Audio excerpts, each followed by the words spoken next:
Well. It looks like things have backfired now. Now, admittedly, Trump did have a misstep where he weirdly took this like ultra strong position against releasing these files. I think it's because he improperly, or he just didn't understand why his base wanted it. And he just thought, oh, the Democrats just want to release this stuff because they're going to use it against me.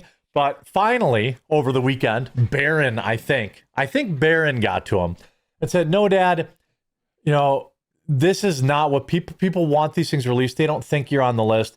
And we know he's not on there because, quite frankly, there may be an embarrassing thing or two about him in there, but there's not going to be any major bombshells.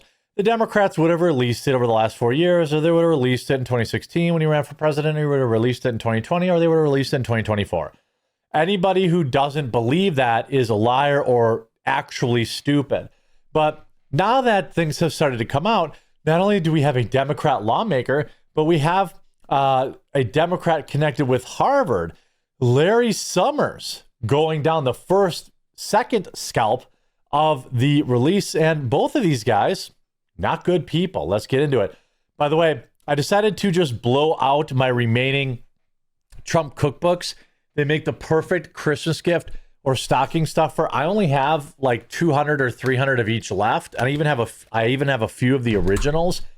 I marked them down to $20, and you can get any one of the original 3 or a bundle that is discounted and pick it up. We're going to start shipping them on December 1st, maybe a little bit before. But once they're gone, they're gone. I'm not ordering any more of them. Just got to make room around the house. And so thequartering.com/shop, order yours today. I know some people had a problem ordering before. That should be fixed now. Now, there's been a press conference. There's been a bunch of press conferences of people who are saying, I want the files released. I want the files released. Look, I'm going to now, if you look at my history, you go to my channel and you search up for videos about the file, you'll see that I have been demanding their release for a very long time, and I still want them released. But also, I think there are a lot of people grifting off of this. There are a lot of people who seemingly want these files released, even though I believe Marjorie Taylor Greene and Thomas Massie have said that all these women have to do is tell them the names, and they will release them on the Senate floor, which would absolve these women from any kind of lawsuits.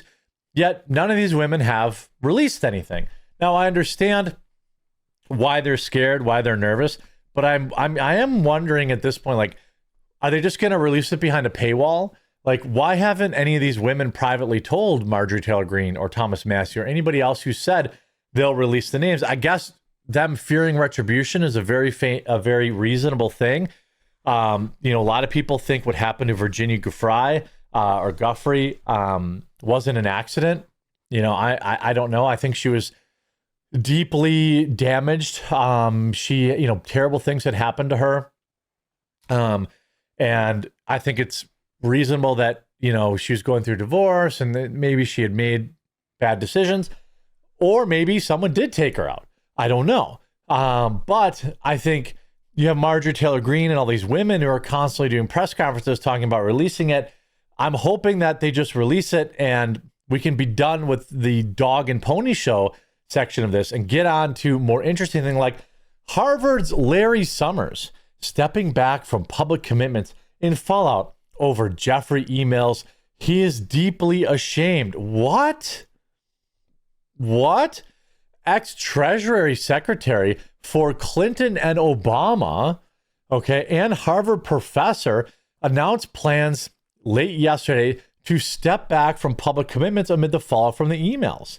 The former Clinton Obama administration official had exchanged emails and text messages with the disgraced financier. And after his 2008 guilty plea, by the way, up and until his 2019 arrest, a trove of documents released by Republicans and House Oversight Committee last week. I am deeply ashamed of my actions. I recognize the pain I have caused, Summers said in a statement obtained to the Post. I take full responsibility for my misguided decision to continue communicating with Mr. Jeffrey. I want to be pointed out to you, this is a Clinton and Obama official, who was continually having the conversation, continually in conversation with Jeffrey after he was arrested. Summers explained that he's simply just stepping away as one part of my broader effort to rebuild trust and repair relationships with people closest to me. I don't know. We should probably be looking if this guy needs to go to prison.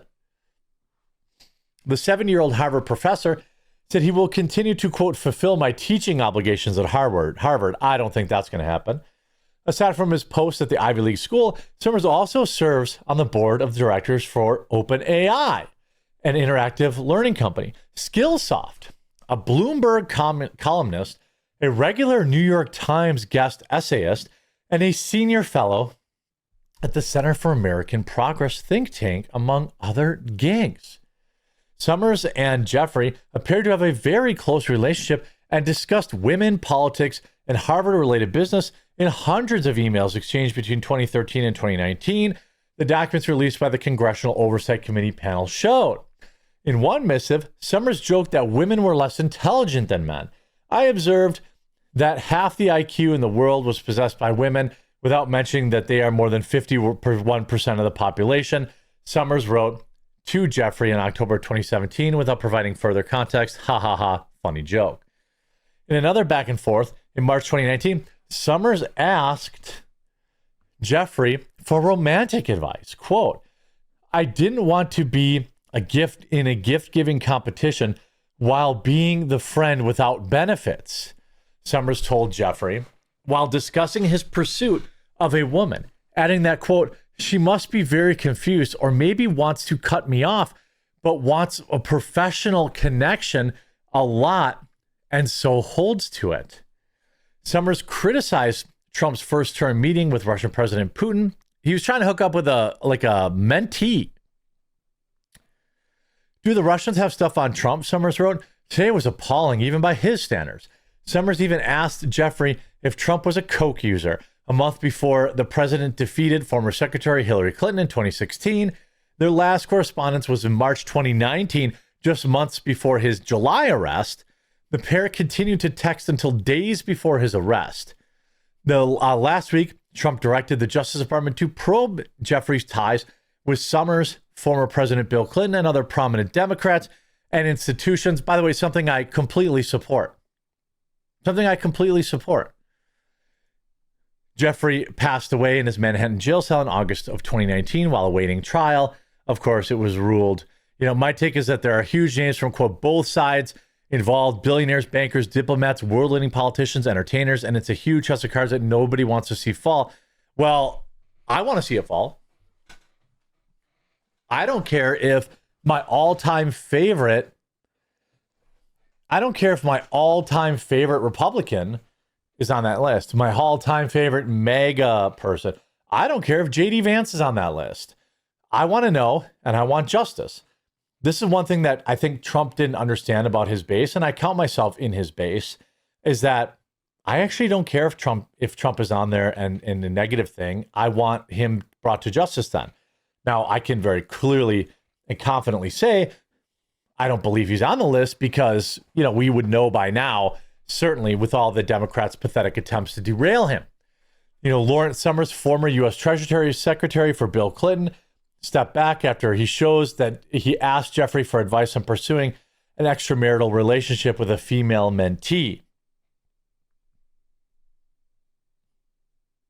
Now, this is just the beginning. You also had Speaker Johnson coming out here and nuking every Democrat who ignored the files for 4 years. And transparency, or ensuring justice, or protecting victims of this unspeakable tragedy, the Epstein evils. And how do we know that? Because the Democrats had every one of the Epstein files in their possession for the 4 long years of the Biden administration. The Biden Department of Justice had the files the entire time. Right. And not a single one of the people who are so loud and animated right now, they never said anything about it for all those 4 years. None of them held press conferences. None of them demanded the release of the documents. And under Biden's DOJ, when they prosecuted just Epstein and Ghislaine Maxwell, not a single one of these Democrats or any of the proponents of the discharge ever made any noise about that at all. So Correct. it's fair for the American people to ask the question, why now? Why suddenly are they so interested? They have such an urgent... Well, they want to cover up from the shutdown debacle, and they want to try and smear Trump. Trump, I think, foolishly didn't release him right away, but now he's going to release him, so that's good. ...interest in the Jeffrey Epstein matter. The truth is simple and straightforward and obvious for anyone who is willing to look at it objectively. Clearly, this is a political exercise for Democrats and a few others, sadly, and it is as deceitful and dishonest as their pointless stunt to shut down the government. Same ideology behind this. Democrats are trying to use the Epstein matter as a political weapon to distract from their own party's failures. And in a desperate attempt, Correct. they're trying to somehow tie President Trump to the scandal. President Trump has nothing to do with it. Correct. He has said himself he has nothing to hide. And that's clearly what they've been trying to do. They're trying to attack President Trump. This is what they've done. They weaponized the justice system over the last several years to go after him, and this is their latest attempt. Correct, but that doesn't mean you can't release it. That's kind of why I think Trump ended up in that spiral about calling it a hoax and not wanting it released. Tim Young accurately points out, so the same people are trying to connect Trump to Jeffrey using a single 40-year-old photo are completely silent now that a Democrat member of Congress was caught actively texting and taking orders from Jeffrey. This is massive. You have it was his representative, I believe. She was a representative for the Virgin Islands. And, Jeffrey texted Democrats hints for questioning during a hearing. I mean, this has got to be illegal, right? Certainly, this woman should be immediately expelled from Congress. Stacey Plaskett, by the way, who the Democrats used to try and impeach Trump, was getting messages directly from Jeffrey on how to sink Trump. Now, again, I ask, if Jeffrey had such damning evidence on Trump, why didn't Plaskett have it? It's because it doesn't exist. So now we have 2 Democrats and 0 Republicans currently on the new trove of information. I would not be surprised in the slightest if there were, dozens of Republicans on the list. I want them prosecuted just the same. Let's see how the vote goes today. Hope you enjoyed this video. If you did, make sure you leave a like on it. If you haven't yet, please subscribe or follow down below, and we'll talk to you again real soon.